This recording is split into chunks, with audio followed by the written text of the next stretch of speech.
Good morning, everybody. It's Friday, September 29th, 5:29 a.m. Central Time. Grain markets mixed to higher here. Brian Split, Mackenzie, good morning. Guys, let's start off with some China news. China's buying corn, but not from the right places. Right. So, according to Asian and European traders, China purchased large amounts of corn from Ukraine in recent weeks. The sale was confirmed by a Ukrainian government official. The exact size of the sale is unknown, but it is believed to have been several 100,000 tons. A Singapore-based trader reported the size of the sale to be around 10 to 12 Panamax cargoes. A Panamax cargo ship typically transports more than 60,000 tons of grain. Yeah, they're talking up to 1 million tons, which is like 40 million bushels. The Reuters did a nice job with this. They said Ukraine is the cheapest origin of corn for China as of now. They're not quite sure how this is going to be shipped because, Russia's still bombing Ukrainian ports like every single day. So is it going to go out of Odessa? Is it going to go out of Romania? They're not quite sure about any of this. This is going to be upsetting to some people. So China's buying Ukrainian corn. And what have we talked about in regard to demand? China's not buying U.S. corn. Remember this. The United States is funding Ukrainian farmers. We're funding Ukrainian agriculture. So if you're a U.S. farmer, you're sitting on 2023 corn bushels that you're harvesting right now. Cash prices are below production costs, yet your tax dollars are going to fund Ukrainian agriculture, and Ukrainian agriculture is now taking away your demand. They're taking demand that may have come to the United States. I don't know what the correct take on this is, Brian. What is the correct take? How am I supposed to look at this? I don't think we should look at it as they're taking away demand that should be ours because in a normal world without conflict, there they would still be getting demand going to the Black Sea.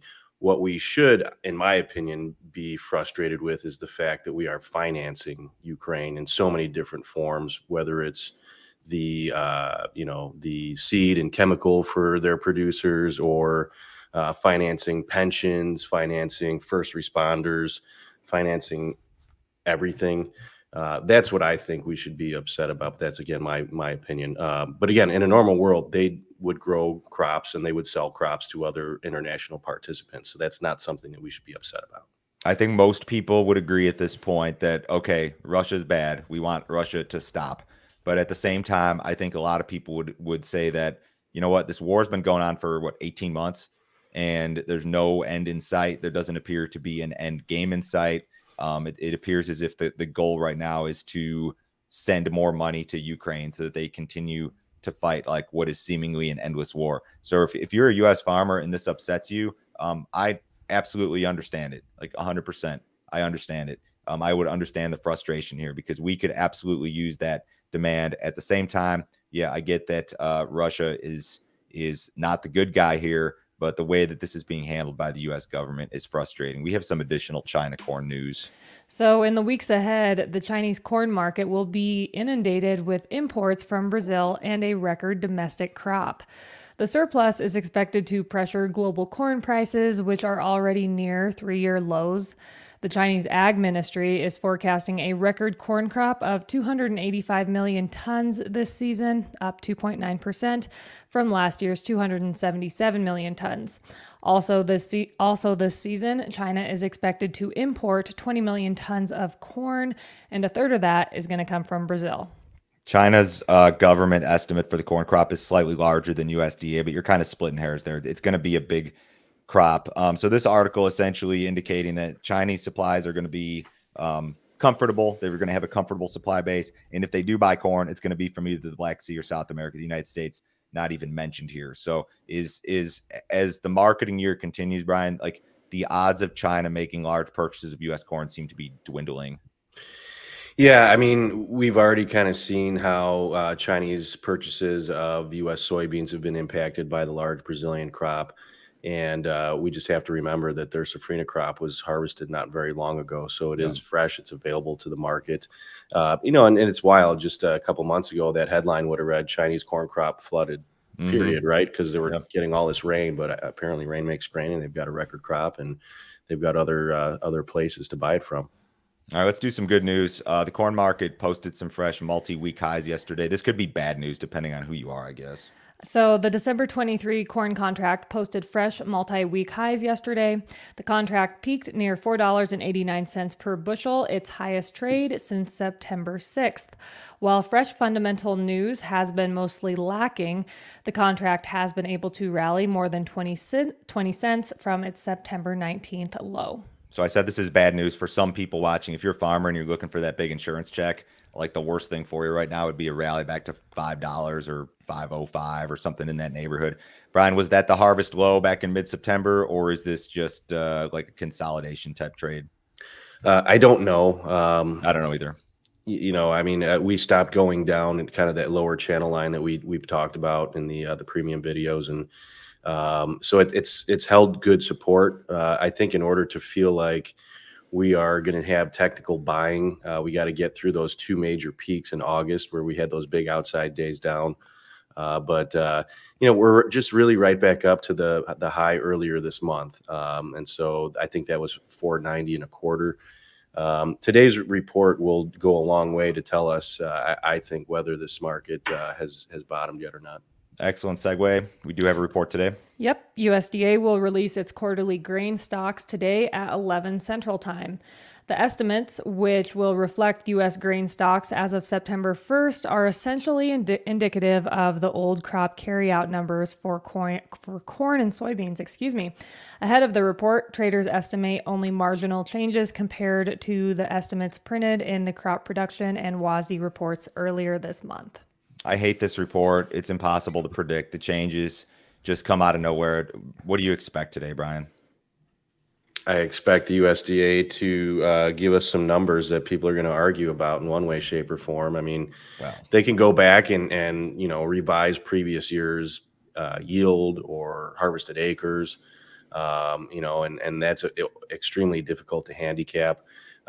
I personally, if I had to just throw a guess out, I think the stocks could be a little bit bearish, and I'm putting a little bit of weight on how the spreads traded while they were in delivery between September and December for corn and September and November for beans. I mean, they just blew out and put a ton of carry in there, and maybe that was because the river system is experiencing the issues it is, but also, maybe there was more grain out there than we thought. Yeah, the things that could surprise you, especially a lot of times the surprises come in corn because feed usage is very difficult to gauge. Like we get weekly export sales reports, we get weekly ethanol production reports, but feed usage is difficult to gauge. And then we've seen in the past instances where they'll adjust the size of last year's crop, or they'll adjust last year's acreage, or adjust previous stocks numbers. So this report is like notoriously difficult to predict. It could be absolutely nothing. It could be a market mover. We don't know. We'll find out at 11 a.m. Central Time. U.S. corn, soybean, and wheat export sales increased significantly last week. Net corn sales of 33 million bushels for the current marketing year were within the range of expectations and up 48% compared to the previous week. Mexico was the largest corn buyer. Net soybean sales of 25 million bushels were up 55% versus the prior week and were within the range of traders' expectations. China was the largest soybean buyer. Net wheat sales of 20 million bushels were up 77% from the previous week and up 51% from the prior 4-week average. Our book of corn sales is almost back to where it was last year. We're only running like a 400,000 metric ton deficit. China still pretty much absent. The problem is that USDA is projecting this big 23% year over year increase in corn sales. So the book of sales, last week was okay in terms of sales versus expectations, but we're still just not where we need to be. Is this the result of South America mostly, Brian? Is it the result of the river? Is it all of the above? Yes. Yeah. I mean it's a combination. You can't discount the size of the safrinha corn crop being impactful. And then at least for the more recent history, the river has been a problem. But, if we just had the same export number as the previous marketing year, I mean, that's a 400 million bushel-ish drop from where the USDA is currently. So that would not be good.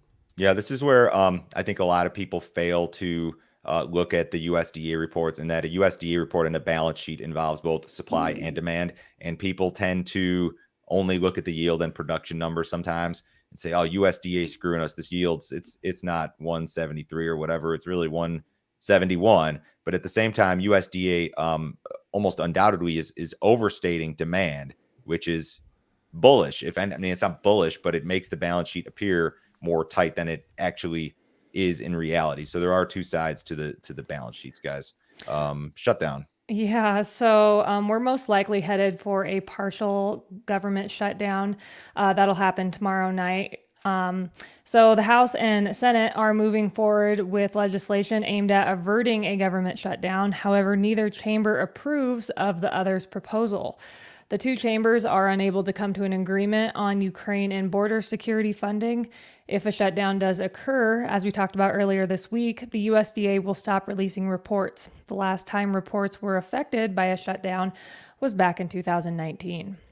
This is a good chart that Axios had 21 federal government shutdowns in the last 5 decades. This is pretty normal. That 2018, 2019 was the longest one, 36 days. You've had a handful of them that were very short, like 2, 3, 4 days. Brian, are you concerned that we're not going to see USDA reports? I just think you're going to have people going from complaining about the reports to complaining about not having reports if this market goes down during that period. I think the market can get by.